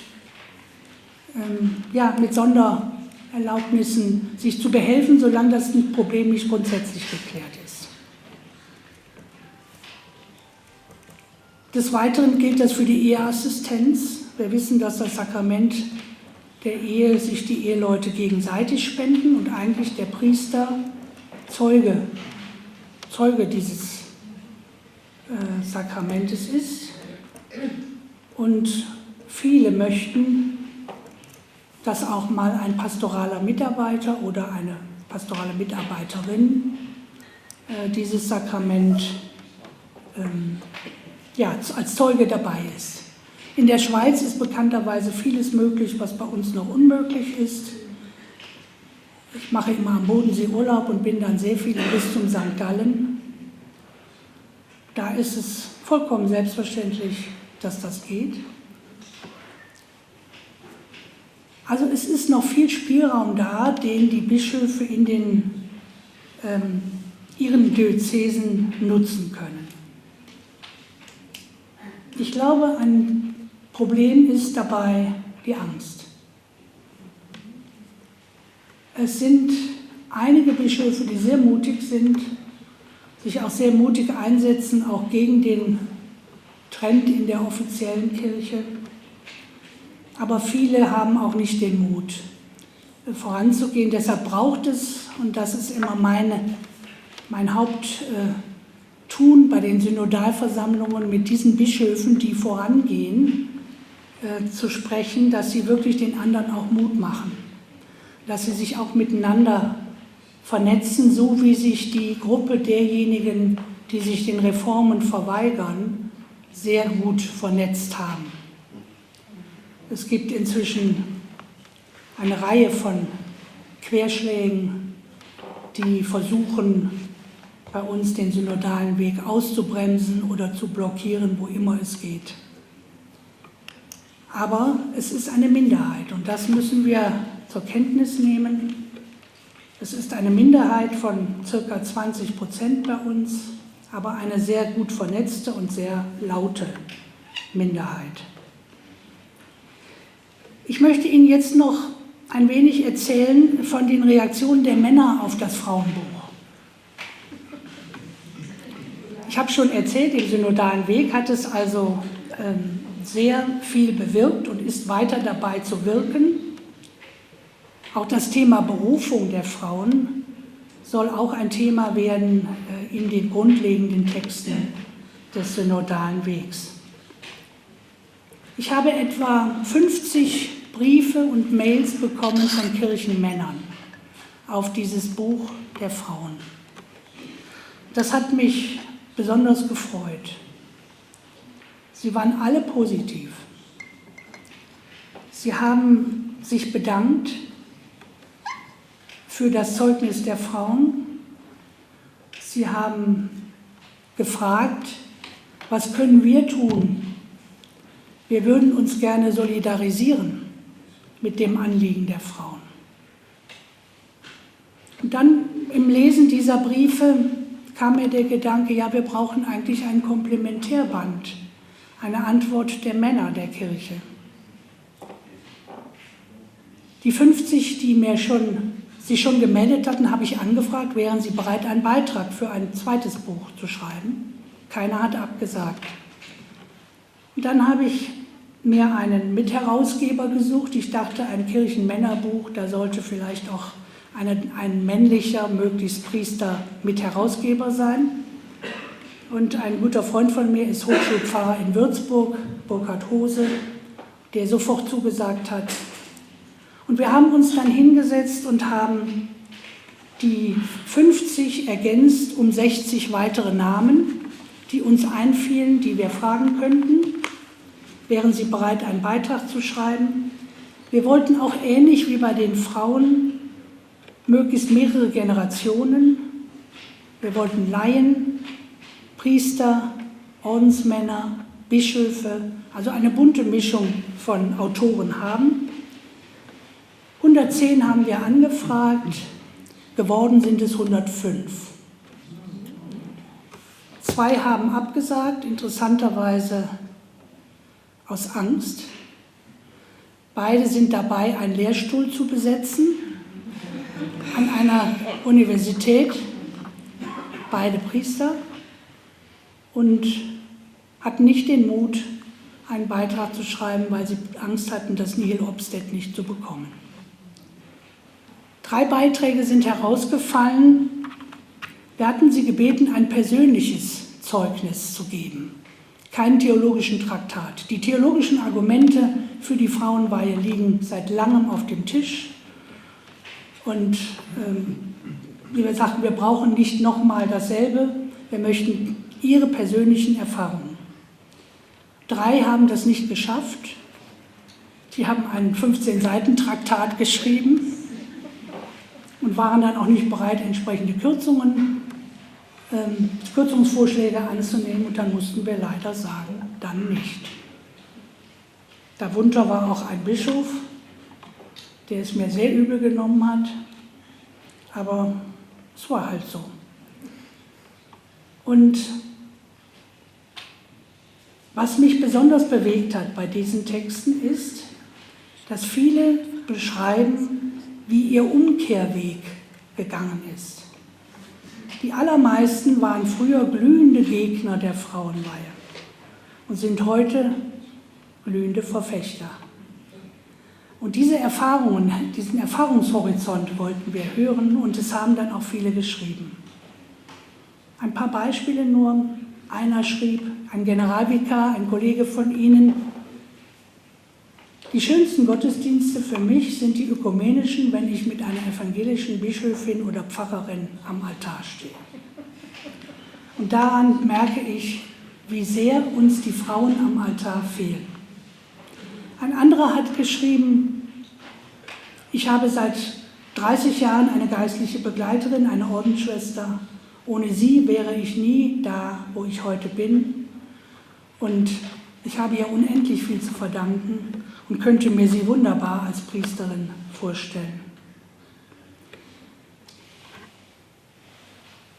Ich möchte Ihnen auch hier ein paar wenige Schlüsselzitate, die für mich sehr wichtig sind.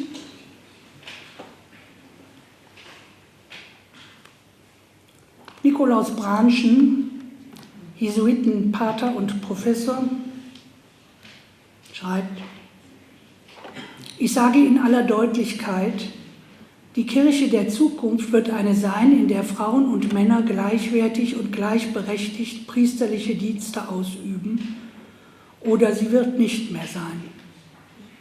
Ohne geschlechtergerechtes Handeln hat unsere Kirche keine Zukunft.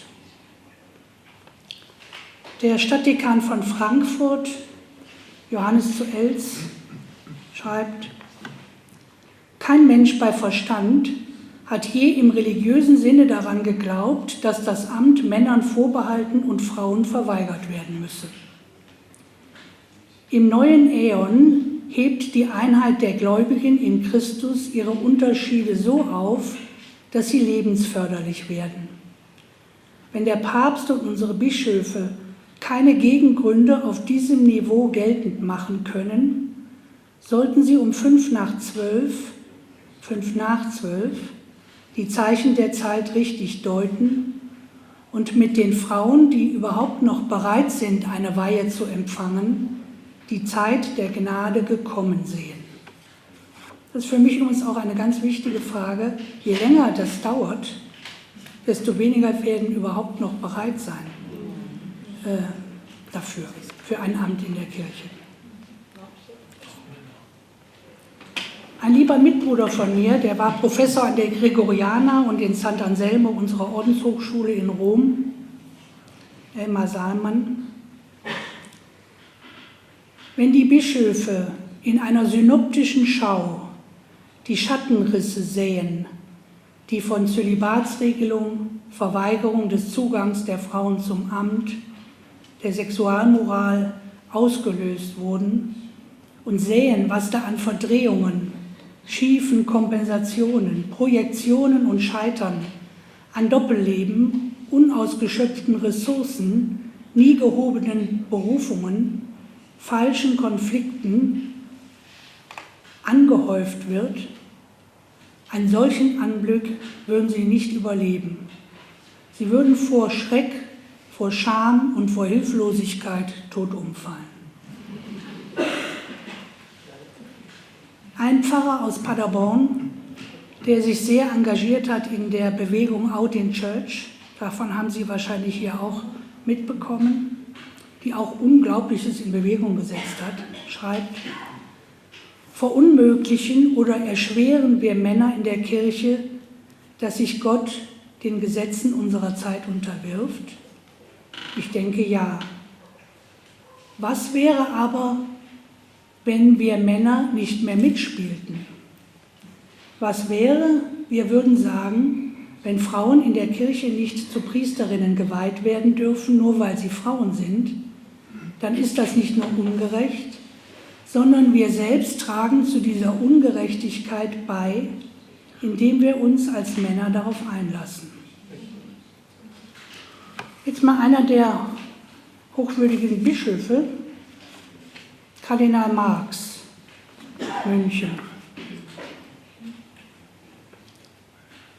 Es ist für mich nicht mehr vermittelbar und auch theologisch nicht nachvollziehbar, wenn in der Frage des Zugangs von Männern und Frauen zu den sakramental begründeten Dienstämtern der Kirche, an die ja auch Entscheidungsvollmacht gebunden ist, die Diskussion über den Zugang für Frauen zum Weiheamt einfach für beendet erklärt wird.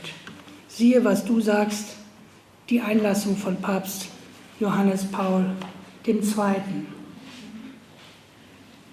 was übrigens zu Unrecht immer als unfehlbares Dogma bezeichnet wird. Er hat es nie mit dem Vorbehalt der Unfehlbarkeit geäußert. Weiter Kardinal Marx: Ich sehe das anders.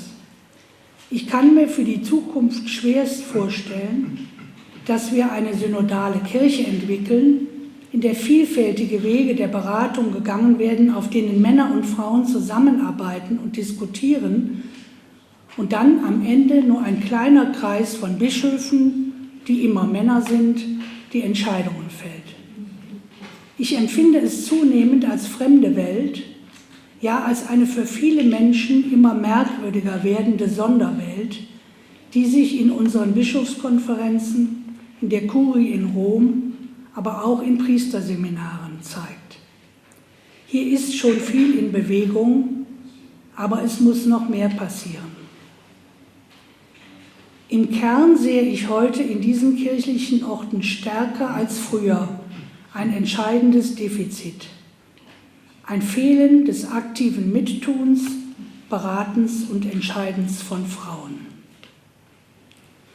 Kardinal Marx ist einer, der sich im Moment vom Saulus zu Paulus wandelt. Er ist sehr engagiert im synodalen Weg, ist ja auch ein sehr kluger Theologieprofessor, kann dann auch entsprechend argumentieren, was oft sehr hilfreich ist. Und auch einer, auf den viele hoffen. Bei unserem letzten Zusammentreffen erzählte er mir, er ist ja Mitglied des Päpstlichen Rates und bei seiner letzten Reise nach Rom vor einigen Wochen hat er dem Heiligen Vater die beiden Bücher geschenkt und ihm gesagt: Heiliger Vater, lesen Sie diese Bücher, dann wissen Sie und können sich vorstellen, was in unseren Breiten, in den Köpfen und Herzen der Frauen, aber auch vieler Kirchenmänner vorgeht. Ein ermutigendes Zeichen. Was mir sehr ans Herz gegangen ist, ist die Stellungnahme von Pater Klaus Mertes, SJ, der im Jahr 2010, Sie erinnern sich, die ersten Missbrauchsfälle im Jesuitenkolleg in Berlin öffentlich gemacht hat und damit eigentlich das Ganze ins Rollen gebracht hat, der mir kürzlich erzählte, er wird von einigen Mitbrüdern immer noch als Nestbeschmutzer bezeichnet. Pater Mertes schreibt: Die Beschäftigung mit dem Thema Missbrauch hat für mich deutlich gemacht, dass die Männerbündigkeit jedenfalls heute nach all den neuen Erkenntnissen faule Früchte hervorbringt, sehr faule sogar. Unsere Kirche steht an einem Scheideweg. Ich hoffe, dass sich diese Erkenntnis durchsetzt und ein drittes Vatikanisches Konzil endlich die Entscheidung trifft, die ansteht, nämlich Galater 3,28 ernst zu nehmen und in den Strukturen der Kirche wahrzumachen, auch in Bezug auf das Weiheamt. Galater 3,28 ist das meistzitierte Bibelzitat in den Beiträgen der Männer. Aus dem Paulusbrief: Es gibt nicht mehr Sklaven und Freie, nicht mehr Männer und Frauen, sondern wir alle oder ihr alle seid eins in Christus. Ich könnte jetzt noch unendlich viele weiter sagen, vorlesen, Aber ich denke, es reicht als Einblick. Vielleicht, was mir sehr zu denken gegeben hat, noch eine Einlassung des emeritierten Bischofs von Südafrika, von Johannesburg, Michael Wüstenberg, der jetzt bei uns in Hildesheim im Rentenalter lebt. Er schreibt, abgesehen von all den Feinheiten der Tradition und Interpretation erahne ich, wie die Frage des Zugangs der Frauen zu den Weiheämtern einen ganz wesentlichen Lebensnerv des Glaubens bewusst werden lässt. Es war doch gerade die Vollmacht, das Unerwartete zu tun, mit der Jesus Menschen immer wieder zum Staunen brachte und den Glauben als überzeugende, attraktive Alternative aufzeigte. Petrus und überhaupt den Nachfolgenden Jesu wurde unmissverständlich Vollmacht verliehen. Die Gewalt, nicht alles festzubinden, sondern unerwartete Lösungen für die anstehenden Fragen der Zeit zu finden. Das kann ich nur zweimal unterschreiben und danke Ihnen für die Aufmerksamkeit.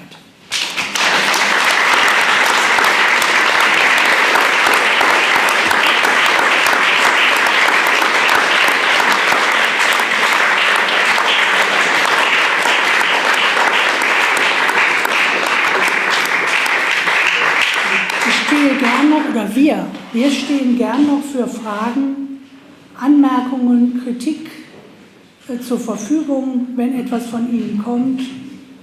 Bitte haben Sie keine Scheu, sich zu melden.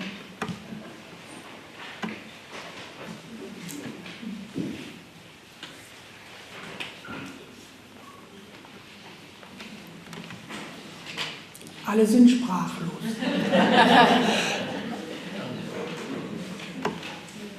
Wenn keine Fragen kommen, dann würde ich gerne mit einem Gebet enden. Ich muss es nur finden.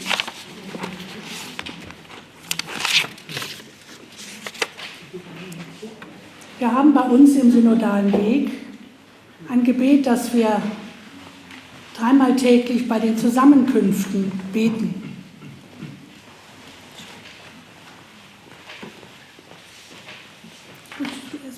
Nein, aber wenn jemand noch eine Frage hat, dann braucht er ein Mikro. Also. Doch, es kam doch noch. Dann lassen wir das Beten noch und warten, bis die Frage beantwortet ist. Macht doch nichts. Aber die anderen hören Sie nicht. Wenn Frauen zum Amt zugelassen würden, glauben Sie, dass danach das ja fast schon automatisch das Amtsverständnis ändern würde? Sie haben ja in Ihren Anfangsausführungen gesagt, zumindest habe ich Sie so verstanden, dass auch vielleicht das Amtsverständnis nicht mehr so ganz in unsere Zeit passt. Das ist eine meiner Hoffnungen. Ich kenne ja, wie gesagt, inzwischen alle diese Frauen.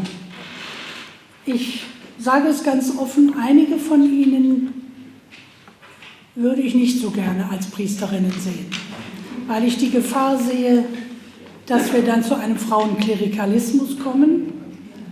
Der Heilige Vater hat ja auch mehrfach davor gewarnt. Aber die übergroße Zahl der Frauen, die dort schreiben, haben ein anderes Bild des Priesteramtes. Ihre Sehnsucht ist ein diakonischeres Priesteramt, ein mit den Menschen auf dem Weg sein, gemeinsam nach den Charismen und Berufungen in den Gemeinden, in den Menschen vor Ort zu suchen. Einer unserer Autoren hat geschrieben oder hat berichtet, das fand ich eine wunderbare Vision, die ist dort schon Wirklichkeit. In Irland gab es ja auch massive Missbrauchsskandale und die Kirche Irlands war und ist am Boden. Man hat dort die Priesterausbildung völlig verändert. So hat er berichtet in seinem Beitrag. Es werden dort Männer und Frauen, Priester und hauptamtliche Laien, Laiinnen gemeinsam ausgebildet, gemeinsam ausgesandt, jeweils in gemischten Teams in den Gemeinden. Und die suchen dann wiederum Menschen in den Gemeinden, die bestimmte Charismen haben. Jeder von uns, jeder von Ihnen hat ein bestimmtes Charisma. Der eine kann predigen, ein anderer kann gut zuhören, ein dritter kann Kranke begleiten, Sterbende begleiten, ein vierter krempelt gerne die Ärmel hoch und tut etwas für Flüchtlinge. Es gibt unendlich viele Begabungen, die zusammengeführt werden müssen, und diese Teams in Irland machen das. Und erst nach einer relativ langen Zeit, auch der Bewährung in diesen Gemeinden, wird dann ein Priester überhaupt geweiht. Und ich finde, das ist schon mal ein sehr schönes Modell, was man auf Zukunft hin sehen könnte. Und wie gesagt, das Amtsverständnis weg vom hierarchischen, patriarchalen Macht hin zu einem wirklich dienenden und den Menschen zur Seite stehenden Amtsverständnis. Ich glaube, dass das von selbst kommen würde, wenn die Priestergruppe durchmischt wäre, geschlechtergerecht gemischt würde. Dass einfach ein anderes Miteinander auch käme, eine andere Form der Amtsausübung. Andere sind da nicht so positiv und hoffnungsvoll wie ich. Die meinen, man muss erst das Amtsverständnis ändern. Aber ich glaube, das wäre dann reine Theorie. Man muss es durch das Tun, durch das Leben in den Gemeinden, muss sich das verändern. Und das ist meine Hoffnung.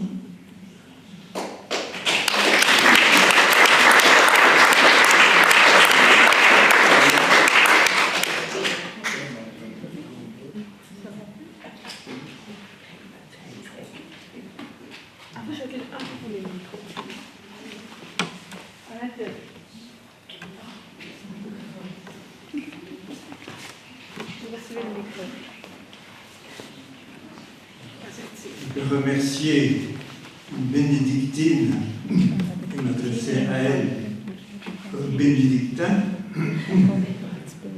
Nous sommes très attachés à l'Église, c'est indubitable, et je remercie Sœur Philippa pour tout ce qu'elle a présenté. Je apporterai, s'il vous plaît, une petite réflexion. Il me semble que le domaine de la sociologie est très influent dans nos propos actuels. Peut-être est-ce dans le courant de l'époque, la mentalité générale, mais nous risquons de perdre, de voir estomper la vraie valeur, signification du sacrement. Dans le sacrement comme tel, le prêtre représentant le Christ agit en son nom. Mais le problème que nous avons au niveau sociologique, c'est que ce type de représentation du prêtre par rapport au Christ n'existe nulle part. Nulle part. Quand un président d'État est représenté par une femme à un congrès, cette femme, si plénipotentiaire soit-elle, ne peut pas parler dans la personne du président. Ça n'a pas de sens. Ça n'a pas de sens. Au niveau sociologique, ça n'existe pas. Or, notre problème, c'est que le prêtre agit comme le Christ. J'ai posé à des jeunes la question, quand tu assistes à la messe, le prêtre qui est là, parce que nous n'avons pas parlé d'Eucharistie, par des sacrements, nous n'avons pas parlé d'Eucharistie. Quand tu assistes au match de foot à la télévision, c'est en live, direct. Si tu regardes ton programme de télévision 8 jours après, c'est du différé. Il m'a dit, c'est pas marrant. Je dis, la question n'est pas là. Alors j'ai posé la question. Après avoir lu le chapitre 6 de Saint Jean, le prêtre à l'autel, c'est du live ou c'est du différé? Silence. Une fille assez maligne, qui exerce le sacerdoce baptismal dont nous n'avons pas parlé, a dit, ah, il faudrait dire que c'est du live. Oui, nous sommes en direct. Le prêtre agit comme le Christ. Il dit, mon corps, c'est indubitable. Encore une fois, ce type de représentation n'existe pas dans l'ordre humain. Si nous sommes au niveau de la sociologie et non pas de la foi, je comprends qu'il faille cultiver l'égalité dans les fonctions. Mais le problème n'est pas là, il me semble. Permettez-moi d'ajouter que nous citons Saint Jean-Paul II en 1994, Ordinatio Sacerdotalis, il faut avoir les textes en tête. Il a bien dit, il ne subsiste aucun doute sur une question de grande importance qui concerne la constitution divine elle-même de l'Église, succession apostolique. Je déclare, en vertu de ma mission de confirmer mes frères, que l'Église n'a en aucune manière le pouvoir de conférer l'ordination sacerdotale à des femmes et que cette position doit être tenue définitivement par tous les fidèles de l'Église. Ce n'est pas moi qui parle. Mais n'oubliez pas, on vend notre Saint-Père François, qui a fait une curie géniale avec les femmes dans les chefs de Dicaster. Je lis le Saint-Père François, Gaudium Evangelii, 2013, qu'on ne cite pas, numéro 104. Le sacerdoce réservé aux hommes comme signe du Christ époux ne se livre, qui se livre par l'Eucharistie, est une question qui ne se discute pas. Excusez-moi, chancelier. Je peux vous interrompre, il y a d'autres personnes qui vont prendre la parole. Est-ce que, cher monsieur, vous pensez que Dieu était un homme? Was hat er jetzt gesagt? Gott ist ein Mensch. Gott ist ein Mann? Ist Gott ein Mann? Fragezeichen. Ach so. On a posé la question que Dieu est un homme. C'est le Verbe qui s'est incarné, d'accord? C'est pas le Père, c'est pas le Saint-Esprit. Or, le Christ. Enfin, peut-être bref, parce qu'il y a d'autres personnes qui voudraient aussi prendre la parole. Le Christ, selon saint Paul, c'est le nouvel Adam. Il reprend toute l'humanité dans son organisme. Sie möchten darauf antworten. Ja, natürlich. Möchte ich darauf antworten. Millie, die Schwester ging auch gerne darauf antworten.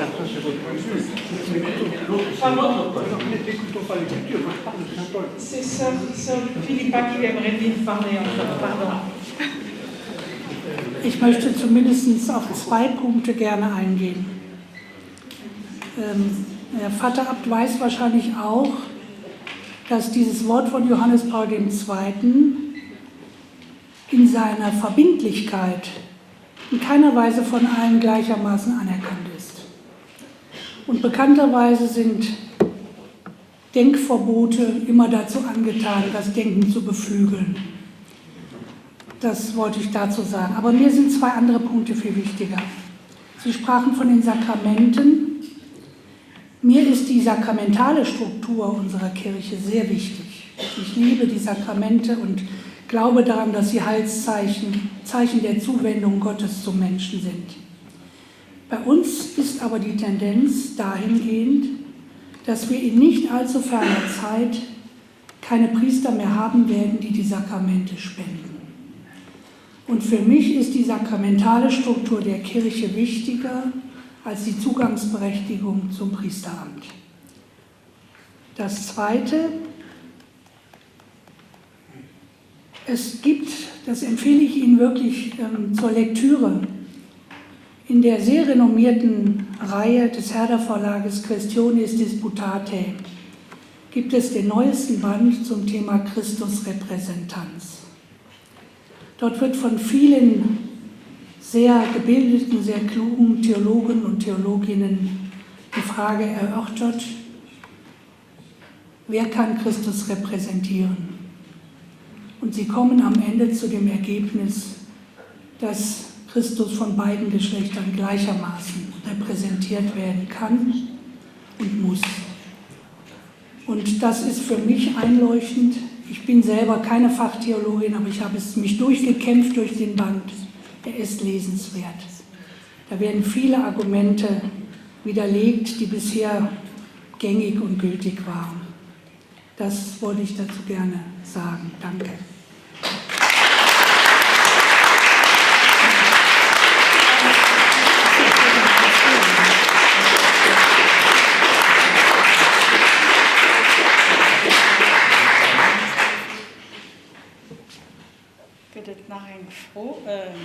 Gibt es noch eine Frage? Encore quelqu'un qui a une question? Sinon, je propose. Là-bas, il y a. Pardon. Da ist noch jemand, der eine Frage hat. Ich schlage vor, das ist jetzt die letzte. Und dann gehen wir zum Schluss zum Gebet über.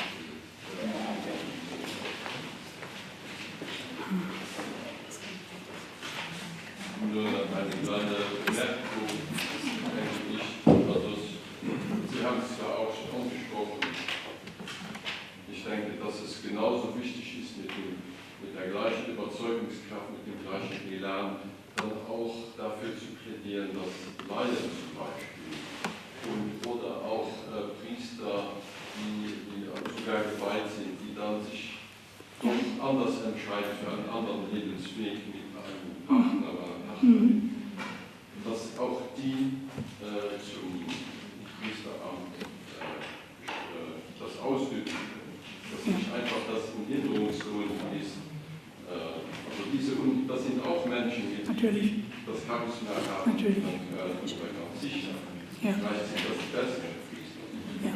Da bin ich vollkommen in der Überzeugung. Nun war das Thema heute Abend auf die Frauen eingegrenzt. Da hätte man noch unendlich viel zu sagen können. Es gibt ja leider Gottes in unserer Kirche nicht nur die Gruppe der Frauen, die ausgegrenzt werden, sondern auch viele andere Gruppen. Und die möchte ich auch ausdrücklich alle mit einschließen. Danke für Ihren Hinweis. Ich wurde übrigens, das würde ich vielleicht noch ergänzen, beim Katholikentag bei einer Veranstaltung gefragt, oder wir wurden alle gefragt, die oben auf dem Podium saßen, der Bischof von Aachen war auch dabei. Was ist die Gruppe, die Ihnen im Moment am meisten am Herzen liegt in der Kirche? Dann habe ich ganz spontan geantwortet, die Ausgetretenen. Ich kenne inzwischen so viele Menschen aus dem innersten Kern der Kirche, die die Kirche verlassen haben, die Jahrzehnte sich engagiert haben zum Teil und die keineswegs ihren Glauben verloren haben, sondern nach wie vor gläubige, suchende, spirituelle Menschen sind, die jetzt irgendwie herausfallen. Bei uns bewegt sich jetzt etwas, es gibt jetzt viele kleine Gruppen, ich nenne das Graswurzelbewegung, ich habe es heute Morgen schon erwähnt, die sich auch weiter treffen, die nicht mehr Mitglieder der Kirche sind, aber denen ihr Glaube so wichtig ist, dass sie sich zum Bibelteilen, zur Betrachtung, zum Gebet, zum Wort Gottes feiern, zum Mahlfeiern treffen. Da passiert etwas parallel zur Kirche im Moment, was noch viel zu wenig im Blick ist. Und ich möchte gerne mit diesen Menschen in Kontakt kommen und sie auch, wenn eben möglich, wieder zurückholen. Ich weiß natürlich auch, dass es nur dann geht, wenn auch bestimmte Reformprozesse mal in Gang kommen. Aber es ist eine größer werdende Gruppe, dazu zählen auch die Priester, die ihr Priesteramt aufgegeben haben. Ich habe gerade heute, vorgestern, als ich kam, war in der Post ein Exemplar des Buches von Andreas Sturm. Andreas Sturm war Generalvikar des Bistums Speyer bis vor 4 Wochen. Ist aus der Kirche ausgetreten, wird jetzt altkatholischer Pfarrer.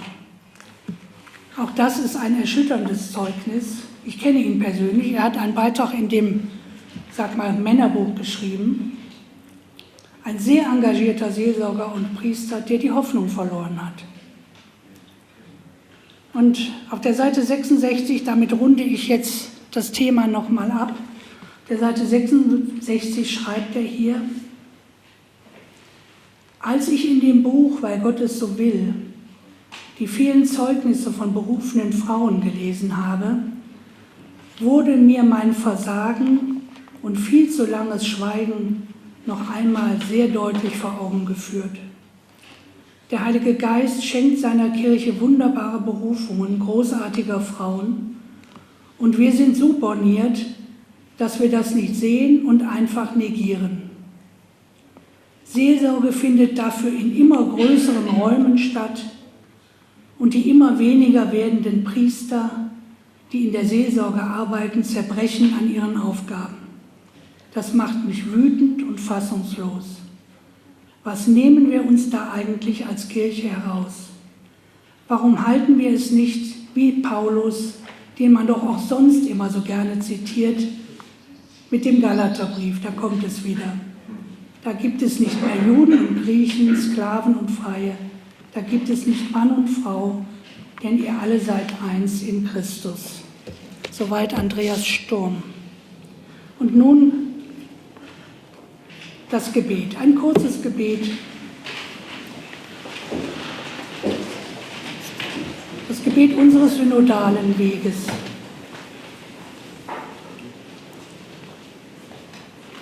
Gott, du willst eine Kirche, die aus Fehlern lernt und sich erneuert. Du willst eine Kirche, die geschlechtergerecht ist und in der Frauen ihre Berufungen leben können wie Männer. Du willst eine Kirche, die diakonisch ist, den Armen und Bedrängten beisteht, die die Schöpfung bewahrt. Schenke uns deine heilige Geistkraft und den Mut, für eine glaubwürdige Kirche einzutreten. Amen. Amen. Dazu segne uns der dreieine Gott, der Vater und der Sohn und der Heilige Geist. Amen. Einen gesegneten Abend noch. Amen. Vielen Dank. Vielen Dank, Schwester Philippa, für diese starken Worte, für Ihr Engagement, für Ihren Weckruf. Danke, dass Sie zu uns gekommen sind. Ich werde jetzt nicht viel mehr sagen, denn ich glaube, es ist alles gesagt. Ich möchte jetzt nur 3 Dinge kurz. Da hinten gibt es was zu trinken, kann man noch ein bisschen babbeln. Das ist das eine. Danke, Schwester Philippa, danke, Tuani und Marie-Christine, wo ist die hingelaufen? Danke. Und dann gibt es da hinten noch so ein Kästchen, so ein rotes Kästchen, wo wir Papiersammlung drin machen. Papiersammlung, das ist ein gutes Wort. Papiersammlung, Stichwort Unkostenbeitrag, wenn ihr da was reinfügen wollt. Vielen Dank.